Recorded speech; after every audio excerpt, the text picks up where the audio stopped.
Brian Giles of Brian Giles MTG. Ha!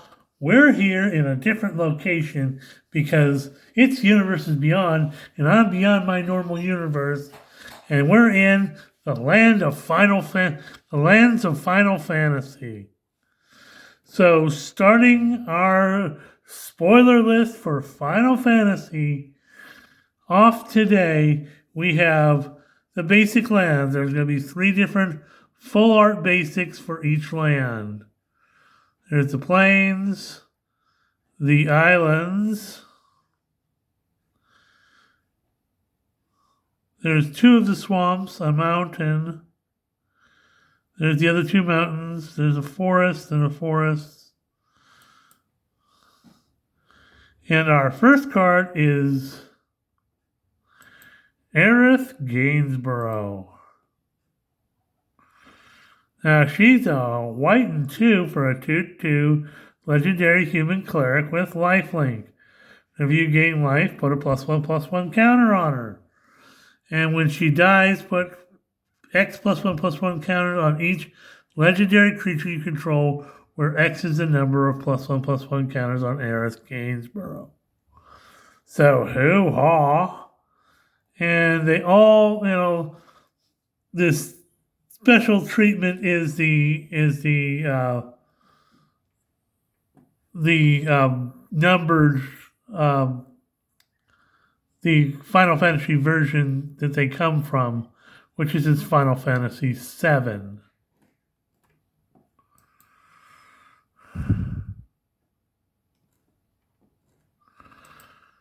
Speaking of Final Fantasy VII, we have Cloud Midgar Champion, Midgar Mercenary. Now, he's 2 white for a 2/1 legendary human soldier mercenary. Yeah, mercenaries. That's interesting.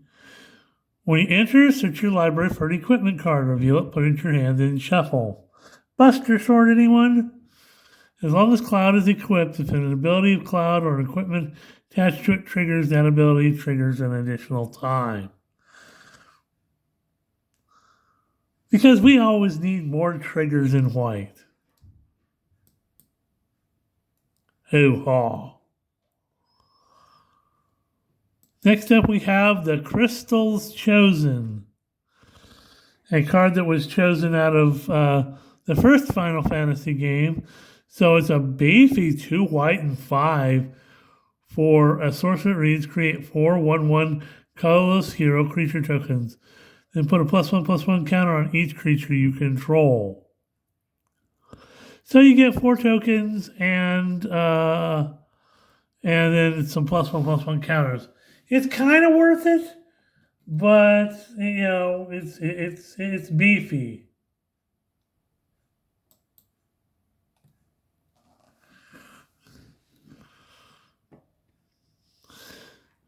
Next up, we have Dragon's Lance. So a white and 1, you get artifact equipment with a new mechanic for this set called Job Select. When it enters, you create a 1/1 hero creature token, colorless hero creature token, then attach this to it. Equipped creature gets +1/+0 and is a knight in addition to its other types. During your turn, the equipped creature has flying.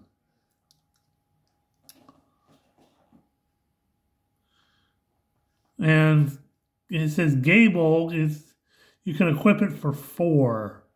So it's kind of a beefy equip cost, but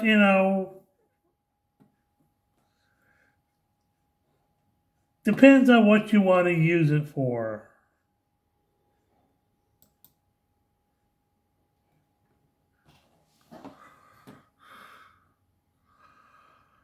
Next up, we have White Mage's Staff. Now, again, a lot of this stuff is out of Final Fantasy 1. It's going to kind of get you introduced to, the game and the environment. So White Mage's Staff is a White 1 for an artifact equipment with job select. Equipped creature gets +1/+1, and whenever this creature attacks, you gain 1 life and is a cleric in addition to its other types. Equip for 3.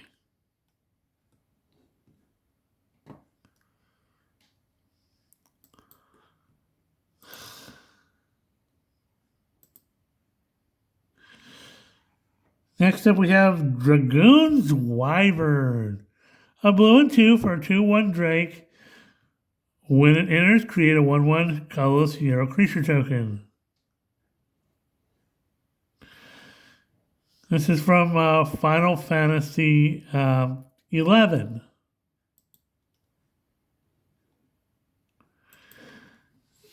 Next up, we have Ice Magic.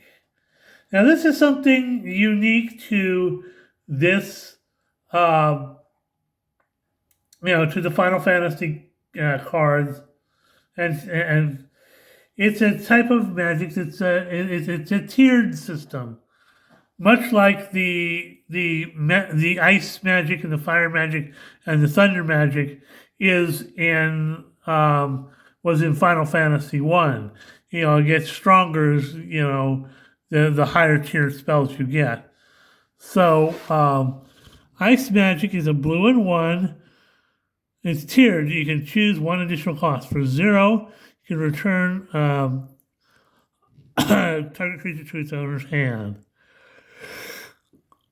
You add in 2 more, so the target creature's owner puts it on the top or bottom of their library. And if you add in a blue and 5 more, that target creature shuffles it into their library.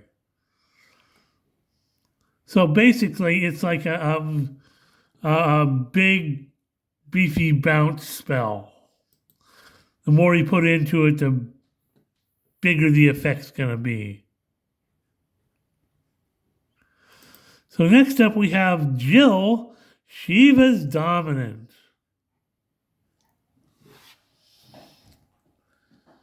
Now, this is a double face card, as you can see. If you're not aware, this is the front side of a double face card. So it's a blue and 2 for a 2/2 human noble warrior. When Jill enters, return up to 1 on target non-permanent to its owner's hand. So you bounce something back.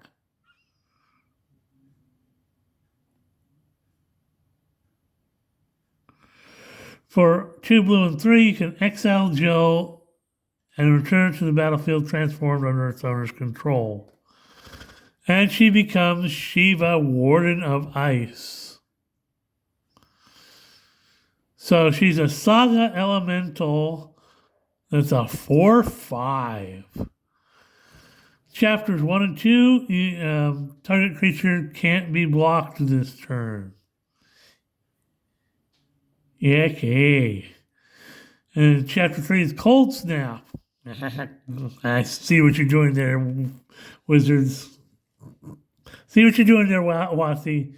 Tap all lands your opponents control, exile Shiva, and return to the battlefield. Face up.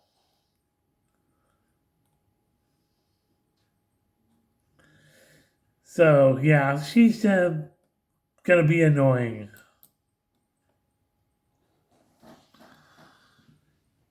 Next up, we have Y'shtola Rule. Kind of a beefy 2 blue and 4 for a 3/5 cat druid. At the beginning of your end step, exile target creature you control and return to the battlefield under its owner's control. Then if it's the first end step of the turn, there's an additional end step after this step. So she can flicker things a couple of different times. Hoo-ha. That's not at all going to be abused. No. ATB triggers. Next up we have Arden the Usurper. Now he's a beefy 3 black and 5 for a 4/4 legendary human noble. Demons you control have Menace, Lifelink, and Haste. Oh, well, this guy sounds like an automatic include in your demon decks. Hoo-ha. He has Star Scourge. At the beginning of combat on your turn, except one target creature card from a graveyard. If you exile a card this way, create a token that's a copy of that card, except it's a 5/5 black demon. Oh no. And automatically, because he's on the board, and assuming he hasn't been removed, that demon will have Menace, Lifelink, and Haste. Yeah, that's not at all going to be abused.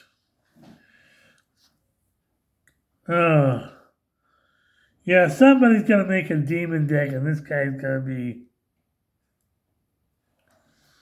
Yeah.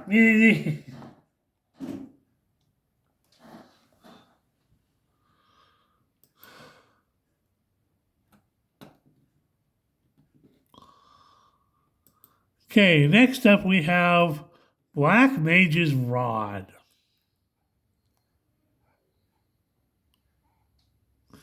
So black and 1 for artifact equipment with job select. Creature gets +1/+0 and has, whenever you cast a non-creature spell, this creature deals 1 damage to each opponent and is a wizard in addition to its other types and equipped for 3.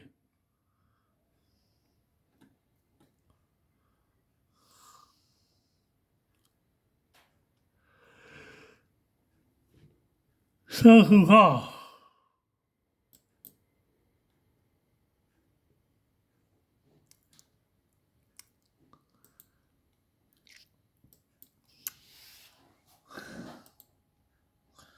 Now we have something that wasn't shown in the reveal at PAX East. This is Dark Confidant, also known as Bob. A black and 1 for a 2/1 human wizard at the beginning of your upkeep. Deal the top card of your library. Put that card into your hand. You lose life equal to its mana value.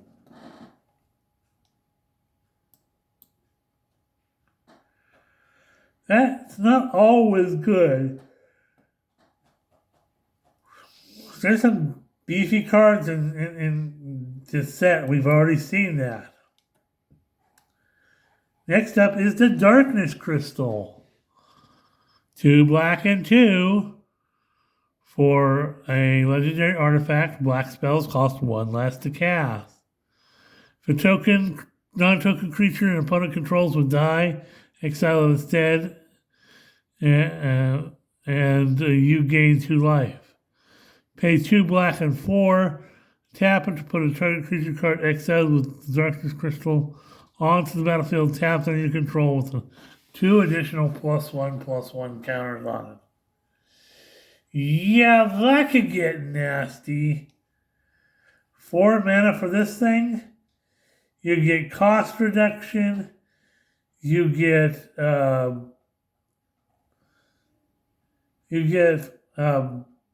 life off of creatures your creatures that die, and then you can exile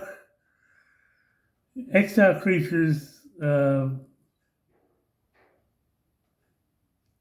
So that's it's just powerful all the way around. And it's supposed to be a cycle of 5 crystals, so hoo-ha.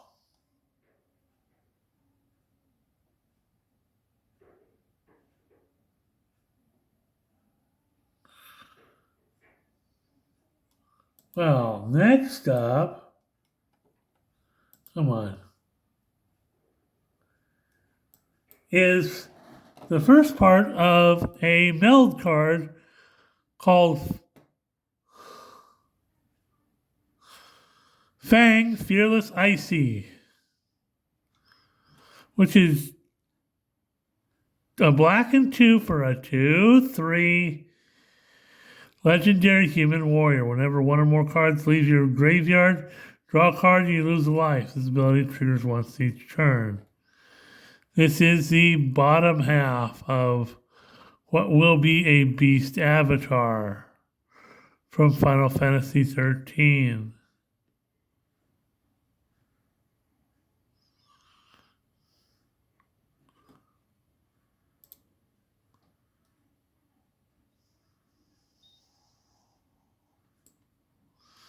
Next up, we have Fang. Oh, we were just at Fang. We have Kain, Traitorous Dragoon. This guy's kind of weird. A black and 2 for a 2/4 legendary human knight with jump. During your turn, Kain has flying. Whenever Kain deals combat damage to a player, that player gains control of Kain. If they do, you draw that many cards. Create that many tap treasure tokens, then lose that much life. So this guy does some weird stuff. And he gets passed around the table.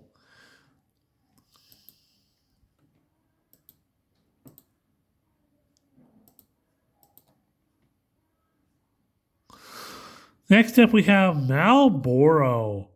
2 black and 4 for a 4/4 plant horror. Got bad breath. When this creature enters, each opponent discards a card, loses 2 life, exiles the top 3 cards of their library, and it swamp cycles for 2.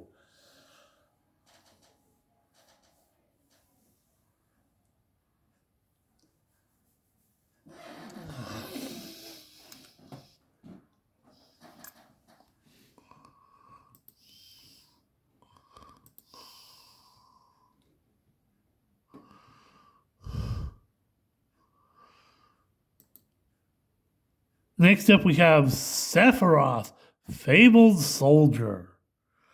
Now, this Sephiroth is absolutely crazy insane. So a black and 2 for a 3/3 legendary human avatar soldier. Whenever Sephiroth enters or attacks, you may sacrifice another creature. If you do, draw a card. Whenever another creature dies, your opponent loses 1 life, you gain 1 life.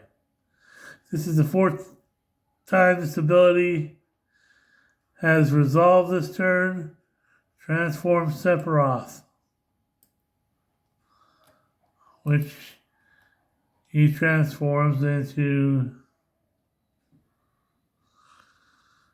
Sephiroth, the One-Winged Angel, a 5/5 Angel Nightmare Avatar with flying. As this creature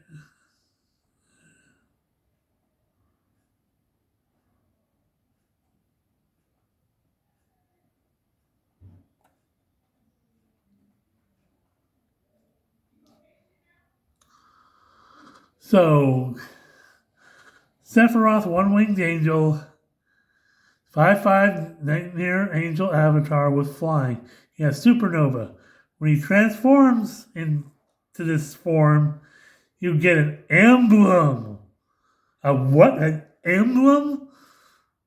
Whenever a creature dies, target opponent loses a life and you gain a life. Whenever Sephiroth attacks, you may sacrifice any number of other creatures. If you do, draw that many cards. So he's a draw engine and a life lost, life gain engine. With an emblem that doesn't go away even when he goes away.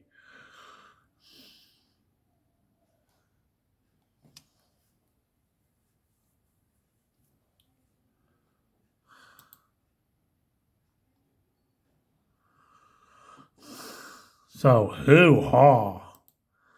Next up, we have a summon card, which is another one of these saga enchantment creatures in Primal Odin. 2 black and 4 for a 5/3 Enchantment Creatures Saga Knight. Chapter 1, Gungnir, destroy target creature opponent controls. Chapter 2, then Tixukin. I don't know if I'm pronouncing that properly, but this creature gains whenever this creature deals combat damage to a player, that player loses the game. So this is your game winner. And his third one is draw 2 cards. Each player loses 2 life.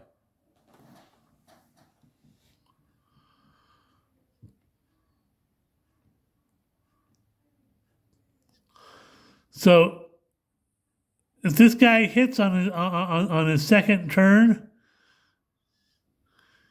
if he hits on the second turn, it's game over for that player.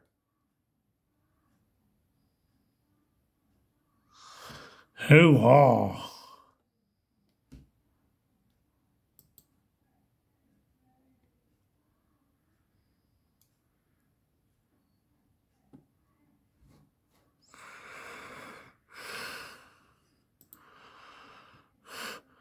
Next up, we have Xenos Yegalvis. 2 black and 3 for a 4/4 legendary human noble warrior. My first friend. When Xenos enters, choose a creature opponent controls until end of turn. Creatures other than Xenos get -2/-2. When the chosen creature leaves the battlefield, you transforms them into Shinryu Transcendent Rival, an 8/8 dragon. And when it transforms into Shinryu, choose an opponent. When it's Burning Chains, when the chosen player loses the game, you win the game.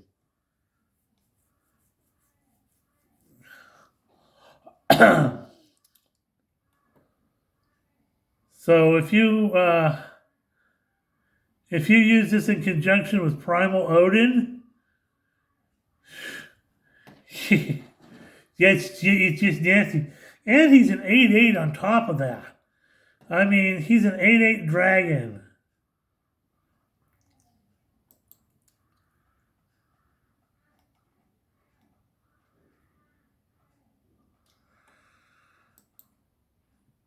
Okay, we're at 23 minutes. We're going to stop this video and start a new one right here.